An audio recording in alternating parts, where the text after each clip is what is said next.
Which team are you on?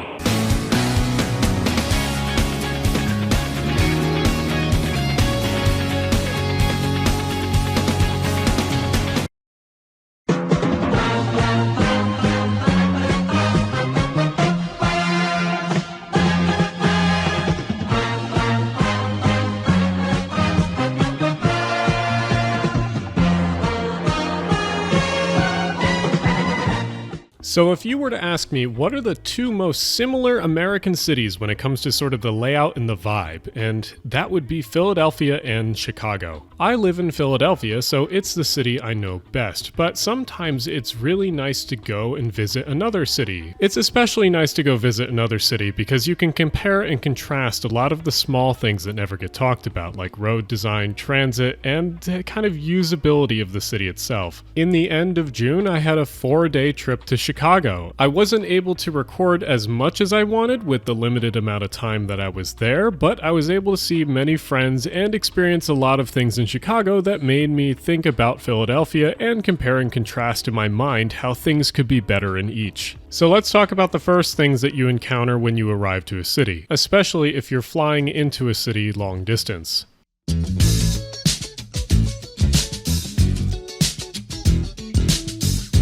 When it comes to airport connections, Chicago wins hands down. Chicago easily has some of the best airport connections in the country, with the Orange Line connecting to Midway and the Blue Line connecting to O'Hare, with both of them terminating at the Loop in downtown Chicago. Philadelphia is not as good as Chicago. It has a regional rail line that runs to the airport every 30 minutes, but on weekends this can be 1 hour. SEPTA has said at some point that they will be increasing this frequency, and I hope that they do. I have another suggestion possibly for a small infrastructure project that SEPTA could also work on too.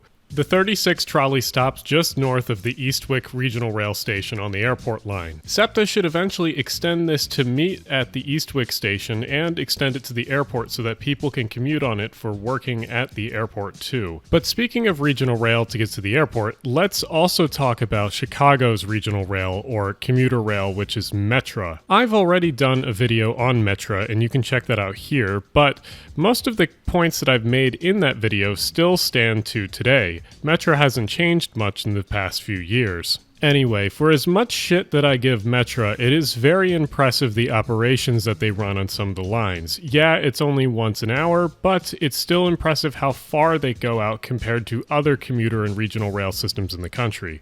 Philadelphia has the exact opposite type of system as Metra. Instead of having idling, screaming diesels in the station, you have an all-electric fleet. And unlike Metra that has 4 terminal stations, Philadelphia has a through-running system similar to an S-Bahn. SEPTA has generally better schedules than Metra, but on the weekends they can really be bad, like 1 train an hour, or on certain lines even 1 train every 2 hours. But both SEPTA and Metra are trying to update their systems by increasing frequency, so at least they have admitted that's an issue. But if we're going to have to give the win here to some city, it's going to be Philadelphia, because it is the 21st century and you should be electrifying your systems. Yes, you are operating with the freight railroads, but that should be no excuse. You should legislate your way out of that Metra. So that's 1 win for Chicago and 1 win for Philadelphia, but let's talk about a Chicago L that's actually a W. If you've never been to Chicago before and you're visiting as a tourist, of course you have to see the classic things like taking a picture in front of the Bean, but one of the coolest things about Chicago are the elevated trains that they have. Chicago's L, or Metro, is very impressive and is really only second to that other East Coast city that's not Philadelphia.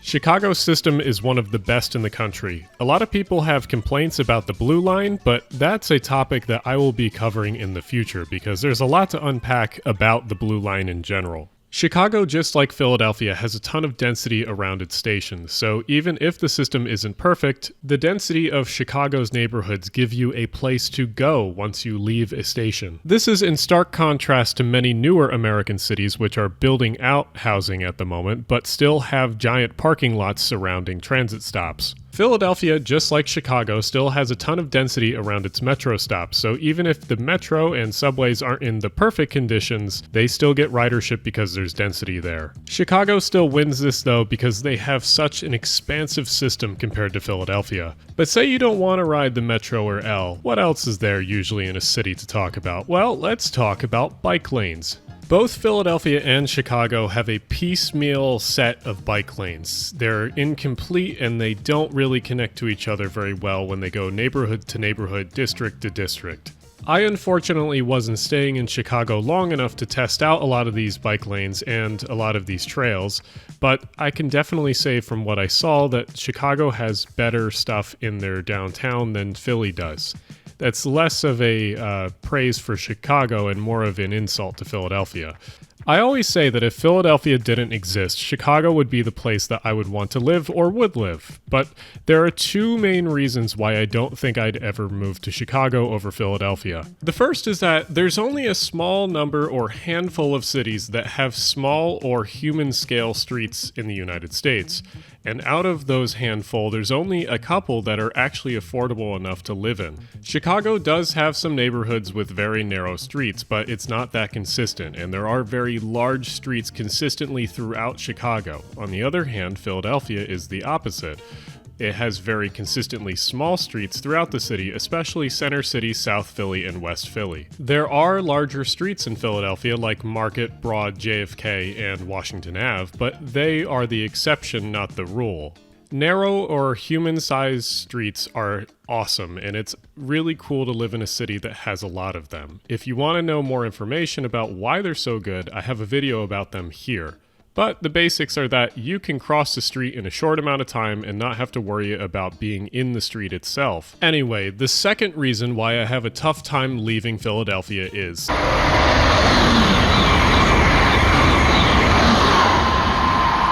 Chicago is the heart of Amtrak outside of the Northeast, but once you're used to the Northeast corridor, there's no leaving. The interconnectedness of the region is unmatched anywhere else in the United States.